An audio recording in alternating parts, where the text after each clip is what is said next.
পহিলা বৈশাখ পালন করলে সুখ হয়। আমরা কি হিন্দু? পহিলা বৈশাখের মুখে লাথি মারতে জন্ম নিয়েছি।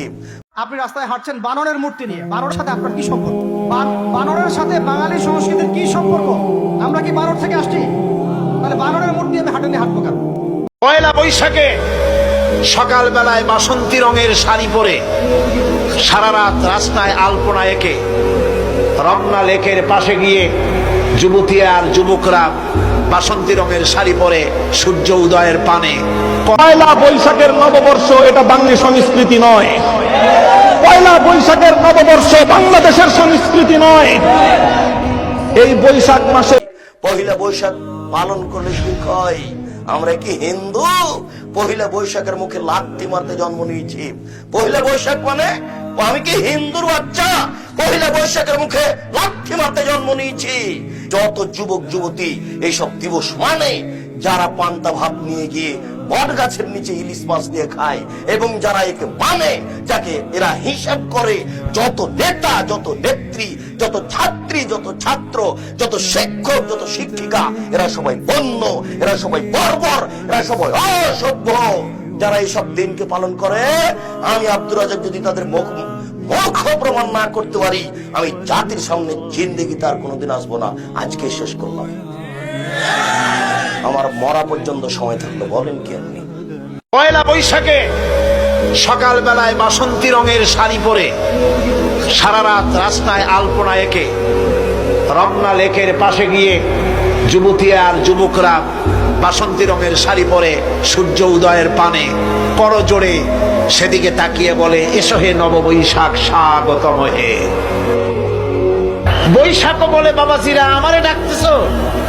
ওয়েট এন্ড সি, অপেক্ষা করো, আসতেছি। যে বৈশাখকে ডাকা হলো স্বাভাবিক বৈশাখ, কালমশিকী রুদ্র রূপ ধারণ করে 180 মাইল স্পিডে এসে বাড়ি ঘর কল কারখানা ভাঙ্গা জনমের মতো স্বাগতম হে। আপনি রাস্তায় হাঁটছেন বানরের মূর্তি নিয়ে, বানরের সাথে আপনার কি সম্পর্ক? বানরের সাথে বাঙালি সংস্কৃতির কি সম্পর্ক? আমরা কি বানর থেকে আসছি? তাহলে বানরের মূর্তি আমি হাঁটে নিয়ে হাঁটবো কেন? বানর থেকে আসছে কারা? ওই যে শনিবারে যারা মাছ ধরতে নিষেধ করা হয়েছিল, তারপরে মাছ ধরেছে, আল্লাহ পাক বলছেন ওদেরকে বানর বানিয়ে দিয়েছে। জানেন না এটা? একটা প্রজন্মকে আল্লাহ বানর বানিয়ে দিয়েছিলেন, কোরআনে দলিল আছে। আমরা কি সেই প্রজন্ম? বানরের মূর্তি নিয়ে রাস্তায় হাঁটবো কেন? এর আপনি পেঁচার সাথে আপনার কি সম্পর্ক? পেঁচা কি আমার ভাগ্যের প্রতীক? পেঁচা অমঙ্গলের লক্ষণ? এগুলো কি শুরু করেছি আমরা? না আমরা মুসলমান হতে পেরেছি ঠিক মতো, না বাঙালি হতে পেরেছি ঠিক মতো। ঢাক, ঢোল, ডুগি, তবলা কি শুরু করেছেন আপনারা? আসলে বাঙালি সংস্কৃতির মধ্যে কি বোঝাচ্ছেন? এত বাঙালি বাঙালি করে চিৎকার করেন, তাহলে আপনি এগুলো করছেন কেন? কথা বলেন। আমাদের বাপ দাদারা বাঙালি ছিলেন, খাঁটি বাঙালি, তাহলে আমরা কেন এখন জয়ীফ বাঙালি হলাম কেন? জাল বাঙালি হলাম?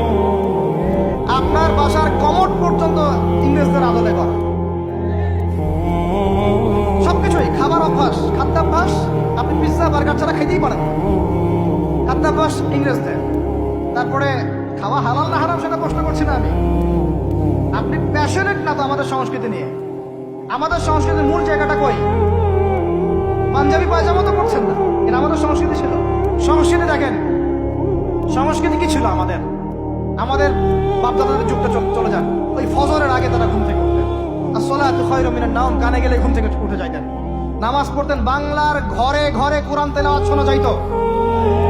এখন কি শোনা যায়? ফজরে পুরা ঘুম। প্রথম কাতারে আপনি যে কটা মানুষকে পাবেন, তার মধ্যে 90% দাড়ি পাকা যুবকদেরকে আপনি পাবেন। এরা ঘুমাচ্ছে রাত 3টায় 4টায়, 3-4টা পর্যন্ত এরা ফেসবুক, ইউটিউব, টিকটক এবং মেয়েদের সাথে হারাম অ্যাফেয়ার। এই ছেলেরা কি আদতে বাঙালি? এরা কি বাঙালি? না আমরা মুসলমান হতে পেরেছি ঠিক মতো, না বাঙালি হতে পেরেছি ঠিক মতো। যখন ইংরেজ বিরোধী বিদ্রোহ চলছিল না, তখন বাঙালিরাও কবিতা লিখেছিল হিন্দিতে। আপনারা তো এগুলো হিস্ট্রি পড়েনও না। তখন তারা বলতেন, একটা স্লোগান দিতেন, সরফরোশি কি তামান্না আব হামারে দিল মে হ্যায়, দেখনা হ্যায় জোর কিতনা বাজুয়ে কাতিল মে হ্যায়। বুঝেন নাই কথা? আমাদের মনের মধ্যে এখন সরফরোশি কি তামান্না, স্বাধীনতার চেতনা আমাদের মনের মধ্যে এসেছে। দেখার বাকি আছে জালেমের বাহুতে কত শক্তি আছে।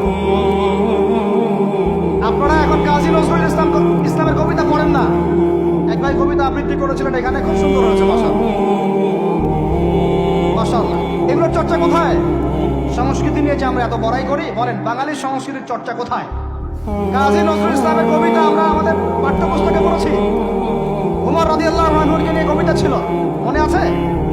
মনে নেই, ভুলে গেছেন? আমরা পড়েছি, মনে নেই আপনাদের? পয়লা বৈশাখের নববর্ষ এটা বাঙালি সংস্কৃতি নয়। পয়লা বৈশাখের নববর্ষ বাংলাদেশের সংস্কৃতি নয়।